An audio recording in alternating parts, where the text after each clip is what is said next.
Hello friends, स्वागत है आपका हमारे चैनल डीप स्टडी में। तो आज मैं आपको पढ़ाने वाला हूँ 12th क्लास की पॉलिटिकल साइंस के चैप्टर 2, जिसका नाम है दो ध्रुवीयता का अंत। तो आइए चलते हैं अपने चैप्टर की तरफ।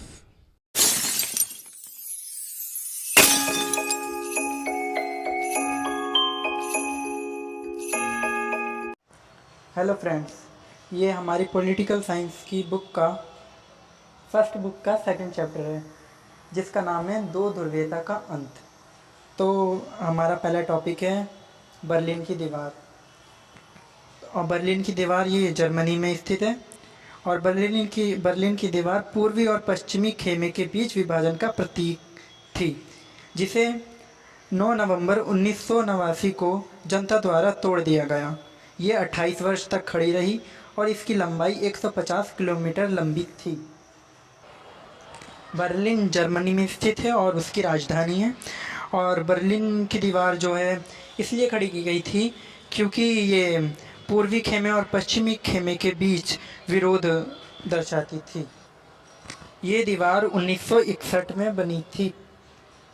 हेलो फ्रेंड्स, हमारा नेक्स्ट टॉपिक सोवियत संघ है। और सोवियत संघ कैसे अस्तित्व में आया? 1917 की रूसी बोल्शेविक क्रांति के बाद समाजवादी सोवियत गणराज्य संघ अस्तित्व में आया। सोवियत संघ में कुल मिलाकर 15 गणराज्य थे, अर्थात 15 अलग अलग देशों को मिलाकर सोवियत संघ का निर्माण किया गया था। सोवियत संघ का निर्माण गरीबों के हितों को ध्यान में रखते हुए किया गया। इसे समाजवाद और साम्यवाद के विचारधारा के अनुसार बनाया गया। तो फ्रेंड, 1917 की रूसी बोल्शेविक क्रांति के बाद सोवियत संघ अस्तित्व में आया था, यानी बना था। सोवियत संघ में कुल मिलाकर 15 गणराज्य थे, यानी 15 अलग अलग देश थे। सोवियत संघ का निर्माण गरीबों की हितों को ध्यान में रखते हुए किया गया, यानी उनकी रक्षा के लिए किया गया था। और इसे समाजवाद और साम्यवाद विचारधारा के अनुसार बनाया गया था।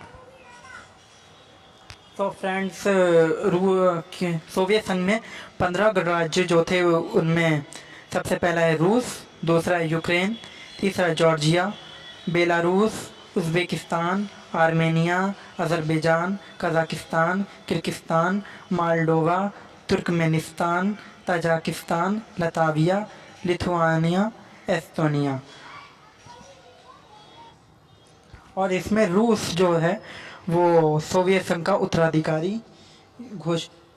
तो फ्रेंड, हमारा नेक्स्ट टॉपिक है सोवियत प्रणाली। सोवियत प्रणाली थी क्या?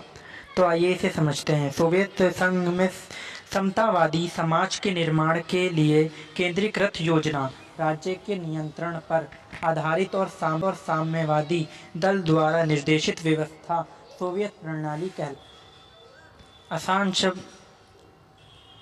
आसान शब्दों में कहें तो सोवियत संघ में जो समतावादी समाज था उनके केंद्रीय मूल्यों का ध्यान रखा गया और राज्य के नियंत्रण पर आधारित साम्यवादी दल द्वारा निर्देशित व्यवस्था सोवियत प्रणाली कहलाई।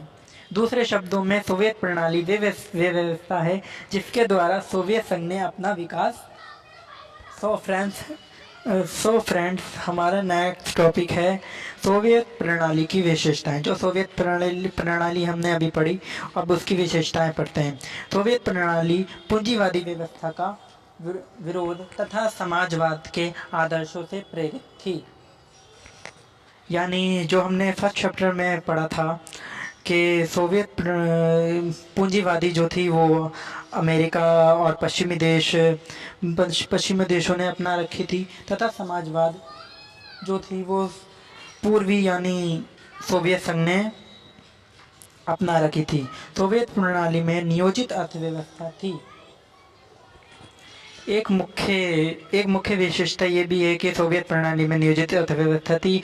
सोवियत प्रणाली की जो अर्थव्यवस्था थी बहुत ही विकसित थी। और तीसरा पॉइंट है सो फ्रेंड्स, कम्युनिस्ट पार्टी का दबदबा था। सोवियत प्रणाली में सिर्फ एक ही पार्टी का दबदबा हुआ करता था, जो कम्युनिस्ट पार्टी थी, उसी का ही सोवियत प्रणाली में दबदबा था। और चौथा पॉइंट है न्यूनतम जीवन स्तर की सुविधा, बेरोजगारी ना होना। सोवियत प्रणाली में यह भी था कि बेरोजगारी ना के बराबर थी और उन्नत संचार प्रणाली थी। खैर वैसे तो पश्चिमी देशों की तुलना में सोवियत प्रणाली की एक प्रमुख विशेषता मिल्कियत का प्रमुख रूप से राज्य का स्वामित्व होना और उत्पादन के साधनों पर राज्य का नियंत्रण होना।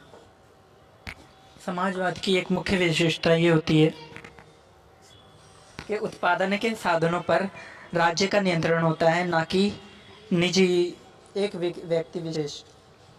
सो फ्रेंड्स, नेक्स्ट टॉपिक हमारा है दूसरी दुनिया के देश। ये क्वेश्चन जो है हमारे पेपर में कई बार पूछा जा चुका है और इस साल भी आने की संभावनाएं हैं, तो इसको समझते हैं।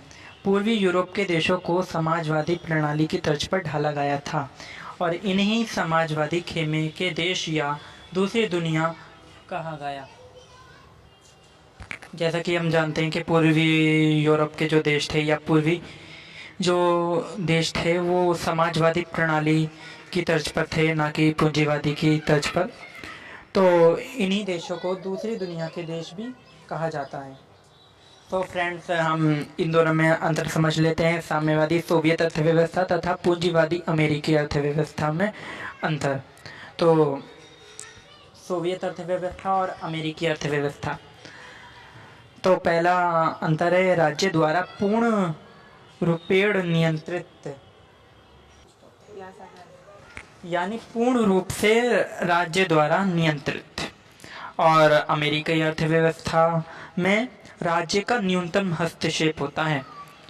और सोवियत अर्थव्यवस्था की मुख्य विशेषता योजनाबद्ध अर्थव्यवस्था और अमेरिकी अर्थव्यवस्था में ऐसा नहीं, बल्कि स्वतंत्र आर्थिक प्रतियोगिता पर आधारित अर्थव्यवस्था होती है।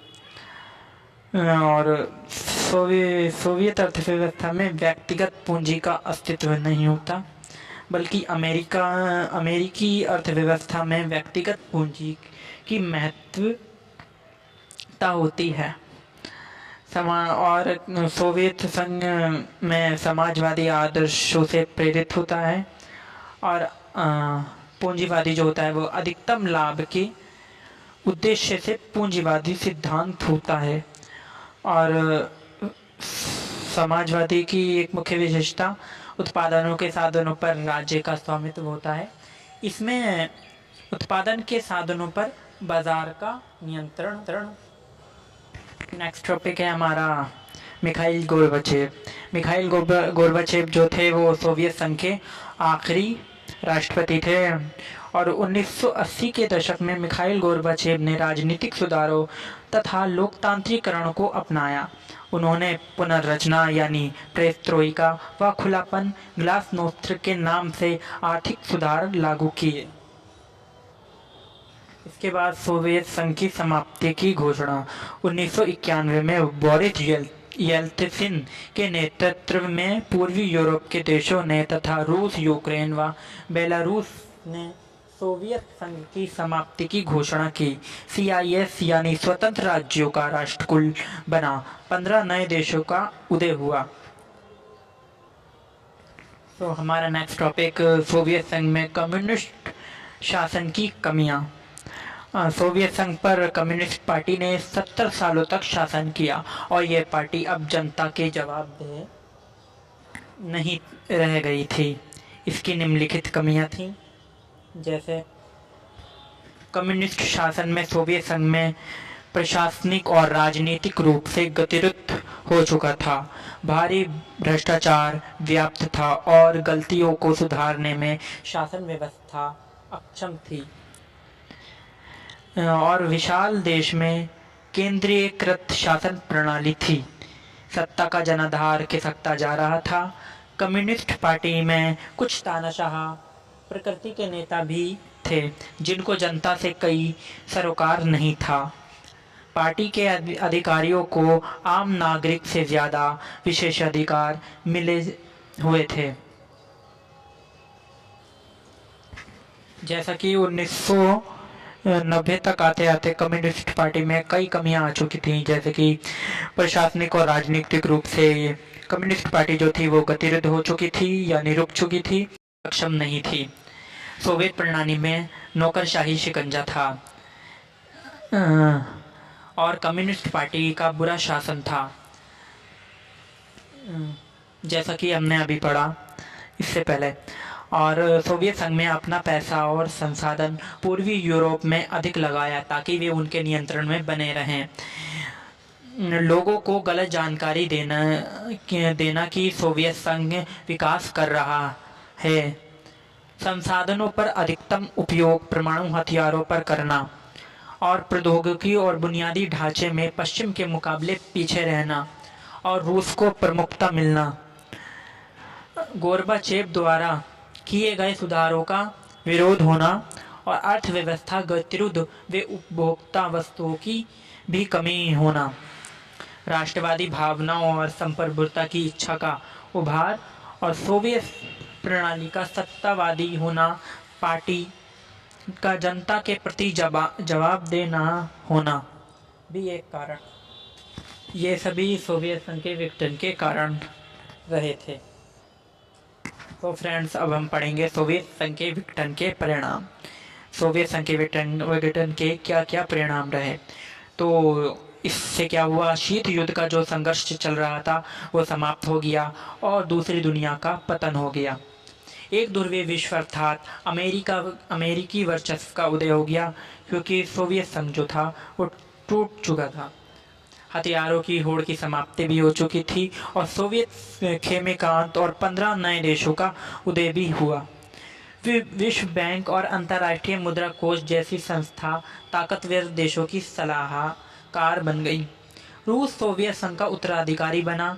विश्व राजनीति में शक्ति संबंध परिवर्तन हो गए। समाजवादी विचारधारा पर प्रश्न चिन्ह या पूंजीवादी उदारवादी व्यवस्था का वर्चस्व हुआ। शॉक थेरेपी को अपनाया गया और उदारवादी लोकतंत्र का महत्व भी बढ़ा। तो नेक्स्ट टॉपिक हमारा है कि भारत जैसी विकासशील देशों में सोवियत संघ के विघटन के क्या परिणाम रहे। तो विकासशील देशों की घरेलू राजनीति में अमेरिका को हस्तक्षेप का अधिक अवसर मिल गया, क्योंकि सोवियत संघ जो था वो 15 गणराज्यों में टूट चुका था। कम्युनिस्ट विचारधारा को एक धक्का लगा। विश्व के महत्वपूर्ण संगठनों पर अमेरिकी प्रभुत्व जैसे कि IMF और वर्ल्ड बैंक। बहुराष्ट्रीय कंपनियों को भारत व अन्य विकासशील देशों में अनियंत्रित प्रवेश की सुविधा भी प्राप्त। तो हमारा नेक्स्ट टॉपिक है एक ध्रुवीय विश्व। एक ध्रुवीय विश्व का मतलब है कि विश्व में केवल एक महाशक्ति का होना। और 1991 में सोवियत संघ के विघटन के बाद एक ध्रुवीय विश्व की स्थापना हुई। उस वक्त विश्व में अमेरिकी वर्चस्व को चुनौती देने वाला कोई देश नहीं था, क्योंकि सोवियत संघ जो था वो टूट चुका था। विश्व में पूंजीवादी अर्थव्यवस्था का बोलबाला हो गया, क्योंकि समाजवादी अर्थव्यवस्था असफल हो गई। अमेरिका का सैन्य खर्च और सैन्य प्रौद्योगिकी की गुणवत्ता का इतना अच्छा होना कि विश्व में कोई भी देश उसको चुनौती नहीं दे सकता था। अंतर्राष्ट्रीय मुद्रा कोष और विश्व बैंक जैसी अंतर्राष्ट्रीय संगठनों पर भी उसका वर्चस्व था। उसकी जीन्स, कॉक, पेप्सी आदि विश्व भर की संस्कृतियों पर हावी हो रहे थे। सो फ्रेंड्स, आज के लिए इतना ही। ये हमारी वीडियो का फर्स्ट पार्ट था। तो उम्मीद है आपको हमारी वीडियो अच्छी लगी होगी।